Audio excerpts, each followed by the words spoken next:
नमस्कार दोस्तों, आप सभी का स्वागत है हमारे चैनल सफल जीवन में। आइए आज हम बात करते हैं आषाढ़ कृष्ण पक्ष की योगिनी एकादशी व्रत कथा के बारे में। युधिष्ठिर ने कहा, हे श्रीमद सुदन जी, ज्येष्ठ शुक्ल पक्ष की निर्जला एकादशी का हम महात्म्य तो मैं सुन चुका हूँ। अब आगे आषाढ़ मास के कृष्ण पक्ष की एकादशी का क्या नाम है और क्या महात्म्य है, कृपया उसको कहने की दया करिए।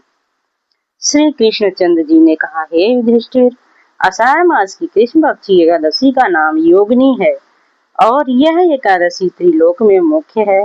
अब मैं पाप नाशिनी पुराण की कथा कहता हूँ, उसको ध्यान पूर्वक सुनो। कुबेर नाम का एक राजा अलका नगरी का स्वामी था। वह राजा श्री भूतनाथ शिव शंकर जी के पूजा में सर्वदा ही मग्न रहता था। पूजन के हेतु पुष्प लाने वाला जो मनुष्य था, उसका नाम हेममाली था और उसकी स्त्री का नाम विशालाक्षी था। एक समय हेममाली पुष्प लाकर अपनी स्त्री से कामवश होकर घर में ही रह गया। महाराज कुबेर देव गृह में पूजन कर रहे थे। मध्याह्न का समय हो गया। राजा पुष्पों की प्रतीक्षा कर रहा था, परंतु हेममाली तो अपने घर में स्त्री के साथ आनंद विहार करने में निमग्न था। उसको पुष्पों का ध्यान भी नहीं था।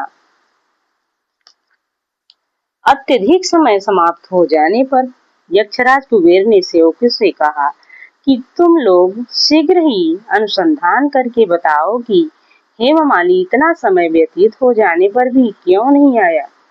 इस प्रकार राजा के क्रोध युक्त वचनों को सुन करके यक्षों ने कहा कि हे महाराज, हेममाली अत्यंत ही कामी मनुष्य है, अतः वह अपने घर स्त्री के साथ आनंद विहार कर रहा है। यक्षों के वचन को सुनकर राजा ने और भी अधिक क्रोधित होकर उसको बुला लाने की आज्ञा दी। उधर हेममाली को भी अपना दोष ज्ञात हो चुका था, अतः भय से व्याकुल एवं कांपता हुआ राजा के सामने आया। उसको देखकर राजा ने क्रोध पूर्वक वचनों से कहा, रे पापिष्ट, तूने भगवान शंकर का अनादर किया है, अतः तू यहाँ से मृत्यु लोक में जाकर स्त्री से रहित तथा कुष्ठी होकर जीवन यापन कर। राजा के मुख से इन वचनों को निकलते ही वह अपने स्थान से नीचे चला गया और कुष्ठी होकर अत्यंत ही कष्टपूर्ण जीवन यापन करने लगा। परंतु ऐसी दशा में भी भगवान शंकर के पूजन के प्रभाव से उसकी प्राचीन स्मृति नष्ट हुई थी। वह कष्टों से पीड़ित अपने पूर्व कर्मों का स्मरण करता हुआ विंध्याचल की ओर गया। वहां पर उसको श्री मार्कंडेय मुनि से साक्षात्कार हो गया। वह अत्यंत ही नम्रता पूर्वक प्रणाम करके उनके ही आश्रम पर बैठ गया। जब मार्कंडेय मुनि ने उसको अत्यंत पीड़ित अवस्था में देखा तो दया के वशीभूत होकर अपने समीप उसको बुलाया और कहा, किस कारण इस प्रकार कष्टों को प्राप्त हुए हो। मुनि ने प्रेम पूर्वक वचनों को सुनकर उसने अपनी संपूर्ण पूर्व कथा को कहा तथा हाथ जोड़कर प्रार्थना की, हे मुनि जी, अब आप मुझको ऐसी कोई युक्ति बतलाएं कि यह मेरा कष्ट निवृत्त हो जावे और पूर्व की भांति हो जाऊं।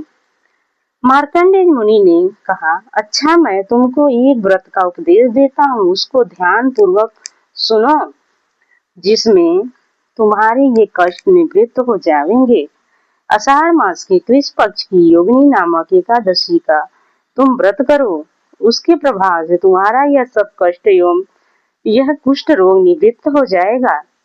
इस प्रकार मुनि के वचनों को सुनकर उसने भक्ति पूर्वक प्रणाम किया तथा अत्यंत ही आनंदित होकर उनकी कथा अनुसार वह योगिनी नामक एकादशी का व्रत करने लगा।